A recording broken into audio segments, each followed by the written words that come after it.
নমস্কাৰ বন্ধু বান্ধৱীসকল আপোনালোকক স্বাগতম জনাইছো আমাৰ এই ইউটিউব চেনেললৈ। বন্ধু বান্ধৱীসকল লৈ আহিছো আন এক গুৰুত্বপূৰ্ণ ভিডিঅ'। কিছুদিন পূৰ্বে অসম চৰকাৰৰ তৰফৰ পৰা এটা নিউজ ঘোষণা কৰিছিল যে জীৱন প্ৰেৰণা আঁচনি এটা এইবাৰ ল'ৰা ছোৱালীসকলক প্ৰদান কৰিব। প্ৰতিটো মাহতে এইটো আঁচনিৰ জৰিয়তে 2500 টকাকৈ ল'ৰা ছোৱালীয়ে পাব। কাৰণ স্নাতক উত্তীৰ্ণ ল'ৰা ছোৱালীবিলাক যেতিয়া ইণ্টাৰভিউ দিবলৈ যায় বা কৰবাত যাবলগীয়া প্ৰয়োজন হয় তেতিয়া তেওঁলোকৰ হাতত টকা নাথাকে আৰু ইণ্টাৰভিউত যাবলৈ নোৱাৰা অৱস্থাত হৈ যায়। তাৰ কাৰণে অসম চৰকাৰে এইটো বিবেচনা কৰি ল'ৰা বা ছোৱালীয়ে হওক তেওঁলোকক মাহিলী 2500 টকাকৈ দিয়াৰ এক সিদ্ধান্ত কৰিছে। আৰু এই আঁচনিটোত কেনেকৈ এপ্লাই কৰিব বা কেনেকৈ আবেদন কৰিব, কি কি নথিপত্ৰৰ প্ৰয়োজন হ'ব সবিশেষ জনাম এইটো ভিডিঅ'ৰ জৰিয়তে। তাৰ আগতে সৰু এটা ৰিকুৱেষ্ট, যদি আমাৰ ইউটিউব চেনেললৈ প্ৰথমবাৰৰ কাৰণে ভিজিট কৰিছে প্লিজ চেনেলটো ছাবস্ক্ৰাইব কৰি বেল আইকনটো বজাই দিব আৰু ভিডিঅ'টোত এটা লাইক কৰি দিব। অসম বাজেটত এইটো ঘোষণা কৰা হৈছে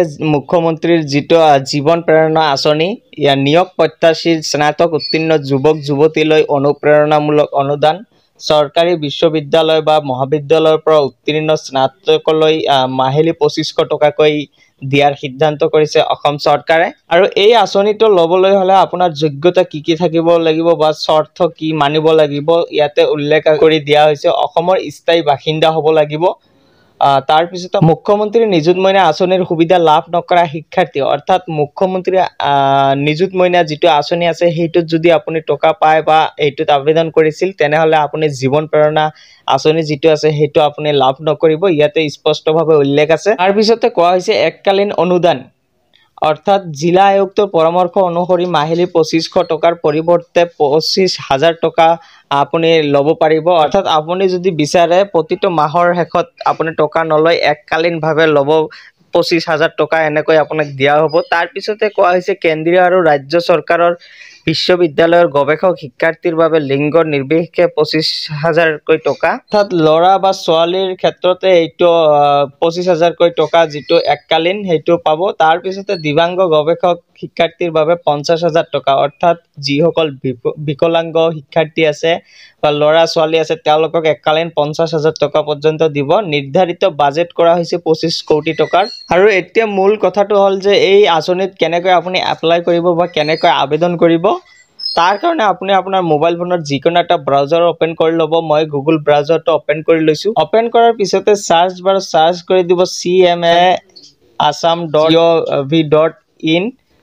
তাত ক্লিক কৰাৰ লগে লগে আন এখন নতুন পেজ খোল খাব। চিফ মিনিষ্টাৰ আত্মনিৰ্ভৰশীল অসম অভিযান 2.0 তাত ক্লিক কৰি দিব। ক্লিক কৰাৰ লগে লগে আন এখন নতুন পেজ খোল খাব আৰু এই ৱেবছাইটটোৰ পৰাই আপুনি আবেদন কৰিব লাগিব। আৰু ৰাইট ছাইডত ক্লিক কৰি আপুনি ডেস্কটপ ছাইটটো অন কৰি দিব আৰু অকণমান স্ক্ৰল ডাউন কৰিব। ডাউন কৰাৰ পিছতে ইয়াতে দেখিব পাৰিছে হাউ টু এপ্লাই, কেনেকৈ আবেদন কৰিব সবিশেষ ইয়াতেই দিয়া আছে। তাৰপিছত ইয়াত দেখিব পাৰিছে ডকুমেণ্টছ ৰিকুৱাৰ্ড কৰিলে আপুনি ইয়াতে দেখিব পাৰিব document following documents are required at time of applying for the scheme. Any of the following identity address proof, Aadhaar voter ID passport driving licence যিকোনো এটা থাকিলেই হ'ব। তাৰপিছতে প্ৰুফ অফ এডুকেশ্যনেল কোৱালিফিকেশ্যন এইটোত থাকিব লাগিব। তাৰপিছতে first page of active bank account passbook এইটো থাকিব লাগিব। পান কাৰ্ড থাকিব লাগিব।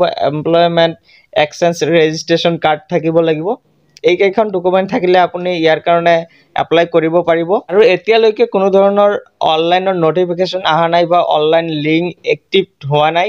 আৰু কেতিয়া অনলাইন আৰম্ভ হ'ব ইয়াতে উল্লেখ কৰি দিছে তেওঁলোকে। আঁচনিখনৰ ৰূপায়ণ 2025 চনৰ অক্টোবৰ মাহৰ পৰা এইটো আঁচনি প্ৰযোজ্য হ'ব বা অনলাইন প্ৰক্ৰিয়া আৰম্ভ হ'ব।